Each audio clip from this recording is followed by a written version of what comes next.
All right, we're kicking off here. It's our Beyond the Weekend series. It's week 2 of this series we're in relationship to uncommon joy. And primarily we're anchored in the book of Philippians. And Justin, you're with us this week. Yeah. And give us a little bio, like who's Justin Holmes? Yeah. So I've been here at Life Center for the last 11 years. I have a wife, Laura. We have 3 kids. So all 3 of our kids have been born in this church. And I've had the privilege of serving in different areas for probably the last about 7 or 8 years. And then most recently on the board for the last 3 years. So it's been an honor to be a part of this church. Good. What kind of work do you do? Yeah, I work for a real estate company. So we do leasing of shopping centers kind of throughout Western Washington. And so I've been doing that since my wife and I moved back from California about 12 years ago. Well, super. So we're in this series, and it's kind of interesting because we got about 5 different weeks to this series, and I kind of threw out the various topics, and for the most part, you were one of those. People kind of chose a topic, sure. and it ended out that the different guests all picked a different topic, and so for you, kind of what you picked, and kind of where you were focused in this first week, we're looking at uncommon joy through the lens of an uncommon perspective. Yeah. And kind of that focus that we have that is anchored through Jesus. And what do you kind of in your own life, what was the attraction to this topic? As I read through Philippians, and you're reading the first chapter and you see Paul who's suffering, who's in jail, and his heart and his mind and how he's just willing to suffer and to continue to share the word of Jesus. It was just such a simple, sweet, and despite his circumstance, there was just this expectation that God is going to follow through. God's going to show up. And so I don't know why it hit me as I read through it and I read some of the questions. It was just kind of one of those topics where I said, man, that's how do I become more like that? How do I change my thinking to be Sure. more like that? And that's something I think about a lot. Sure. What in your own life, where have you kind of seen this whole aspect of like, because there's all kinds of things that can distract us. Yeah. Where in your life have you found maybe discipline, practices, just a way that you personally, and then in leadership with Sure. a wife and kids, what does focusing on Jesus look like? Yeah, I think it's such a huge responsibility in my day-to-day work. I kind of look at what I do in real estate. That's my mission field.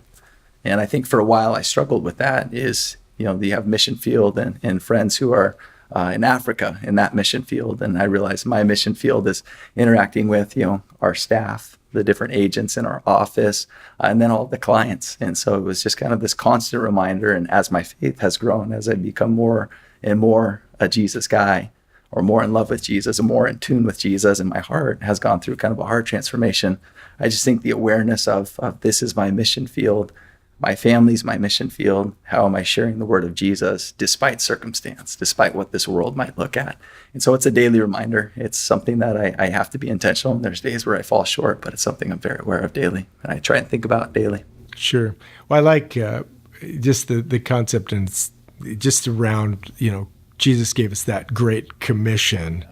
Therefore, go. And you spoke to a friend you've got in Africa. And so often when we think of the go, it's got to be a change of our personal geography. Correct. But really, the go, I think if I look at that, it's kind of that as you go. Absolutely. And it sounds like that is part of what you try to bring into your life in that as you go mentality. This relationship with Jesus works itself out there.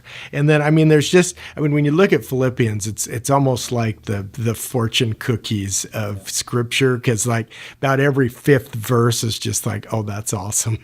Yeah. And there's just some that just kind of jump off the page. I think that, kind of the first one we're kind of introduced to is just simply that Jesus began something. Yep. And he's going to finish it.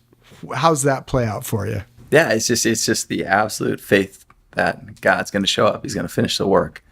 I think despite, my story is good enough. And if I just trust that I'm going to share my story, or I'm looking for opportunities, or trusting that God's going to crack a door, and then I'm going to be bold enough to step in and share how God has used me, how he's worked within us, how he's worked within our family, that's our ability to kind of go. And and have that conversation have influence within kind of our own little sphere of influence, whether it's your family or work. So I just think that's something that you constantly think about. It's like, God, show me the door, crack the door, and then give me the boldness to kick it open and do something. Sure. And I think, as we see Paul and we're introduced to him here, and he's writing to these friends in this church he founded about 10 years before, and he's still got this tight relationship with them. He finds himself in a unique circumstance. One of the phrases that we had talked about the other day when we were on the phone together is just simply that thought that Paul's like, everything that's happened to me has actually helped me share the good news. Sure.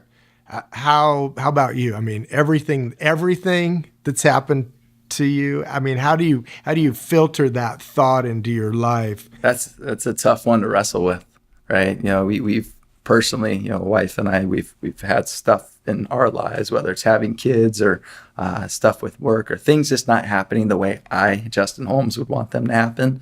But then being okay with it and realizing that this is God's purpose, his perfect plan, and his perfect plan is going to be used for a story, and that story is going to have impact. And where I fall short, I have to trust that God's going to fill that gap. Kind of like Paul in jail, he just trusted that God put him in jail, but he still had this intentionality to have impact and write letters and then get people within jail to know Jesus. And I just love it. It's so simple, right? And I think we complicate it a lot of times. And I love the way it was just very, very simple for Paul. So simple to oh, well, that's simple. Yeah. I mean, simple to read. Yes. I mean, but you're reading then the impact of someone's life who's really allowed the work of Jesus to transform him. Yeah. And so all of a sudden he's writing things and you're like, how in the world can you put that down? Right. And how have you gotten to that place? But I think the great thing is that we're encouraged to follow along. I mean, because Paul in other places is like, hey, follow me, right, as I follow Christ. Right. That's a bold statement. Yeah. But there's some things that Jesus has done in his life that's allowed him to make that statement. So as people are tuning into this and just kind of spending a few minutes this in the middle of their week, maybe catching this interview, how would you encourage people to take a fresh look at the life around them? Nobody's got it all good. Sometimes the challenges almost seem like they're outweighing some of what we look for as good.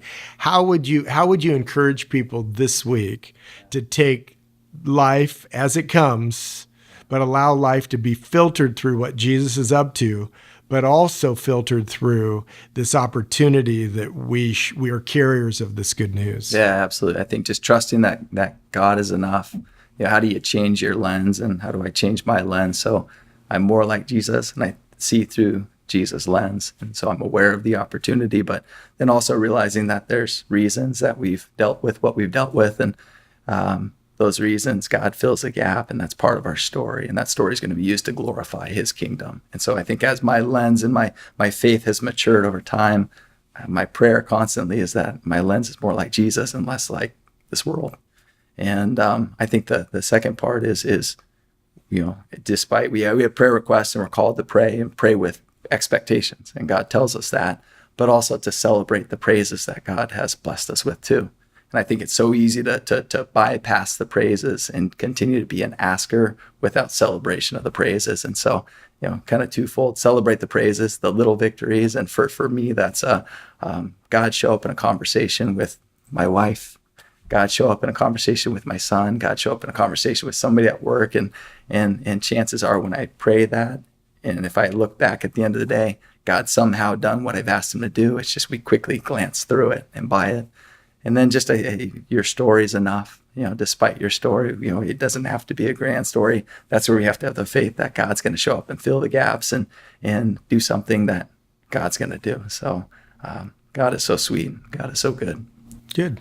One of the things we're doing over these weeks is offering people an opportunity to send in questions. And so we want to have a sixth week where we interact some with questions. And so they can send those in at questions@lifepod.com. center.org.